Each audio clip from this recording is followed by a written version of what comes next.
Hello, mis estudiantes. So you should have the piece of paper that looks like what I have right in front of me on your desk before you get started. Also a pen or a pencil and one that's another color as well. So take a moment, pause the video. If you don't have those things, grab those now and then start again when you have everything ready. Okay, so we are taking los apuntes del pretérito de los verbos a r. So first, to talk about activities that were completed in the past, use the preterite tense.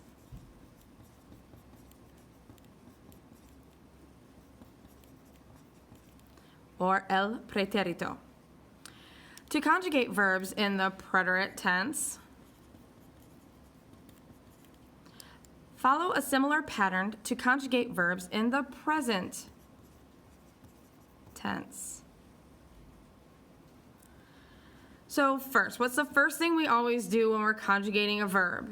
You drop the ending from the infinitive. And what are you left with? Remember, the stem. Then you find your subject. And then what's the last thing that you do? You add new endings according to the subject. Okay, so here are the endings for your regular AR verbs in the preterite. I want you to grab your other color because we're going to write these in the different color. So here are the endings. A, it has an accent. Aste. O. Amos. Astéis. Arro.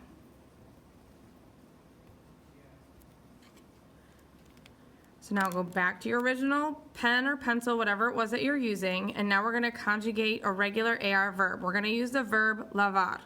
So first what I want us to do is write in our subject pronouns. So yo, tú, él, ella, usted, nosotros, vosotros, ellos, ellas, and ustedes.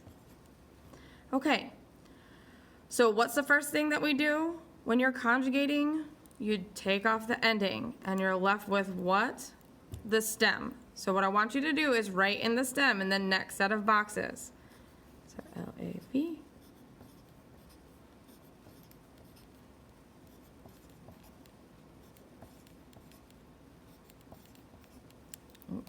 Don't write it like this. This is too big. You won't fit the ending over here like this. Okay? So now, you're going to take your other color and we're going to write in the endings. They're going to match right just like we wrote them up above.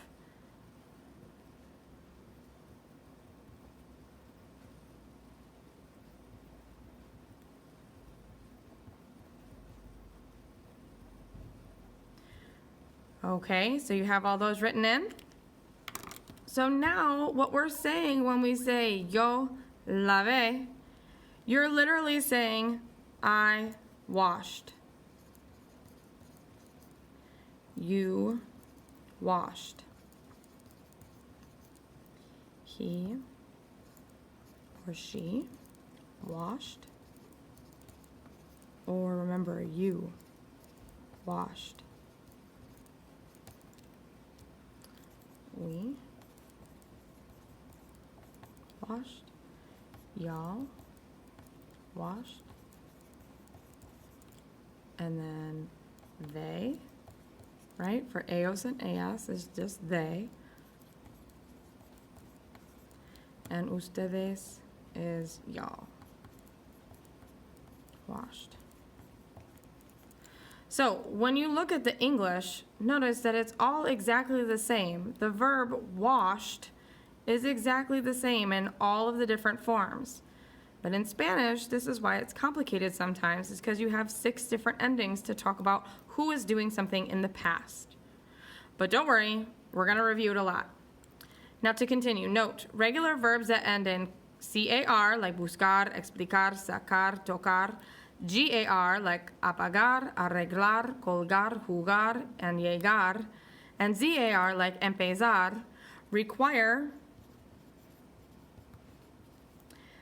a spelling change.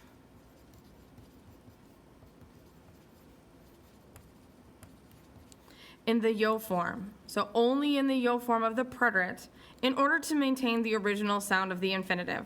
Remember how I said that those Spaniards that created Spanish were only concerned about how everything sounded? This is one of those times. So, explicar, you have this C-A-R, right? The C changes to a Q-U. So you would drop the A-R, you're left with the stem, B-E-X-P-L-I, but instead of having that C changes to a Q-U. So Q-U, and then E, because we're just talking about yo. Same thing with apagar. You take off the AR, this G changes to a G-U. A-P-A-G-U-E. Apagué. Empezar. I know there's a circle. Sorry, this is empezar. This Z-A-R. You take off the A-R, the Z changes to a C. E-M-P-E-C-E. Empecé. Okay, so expliqué, it looks the same here. Apagué and llegué, right? It's just a little bit different. I use a different verb here. Empecé, empecé. Okay, so stop here, take a look over your notes, and I'm going to be asking a couple of questions about this.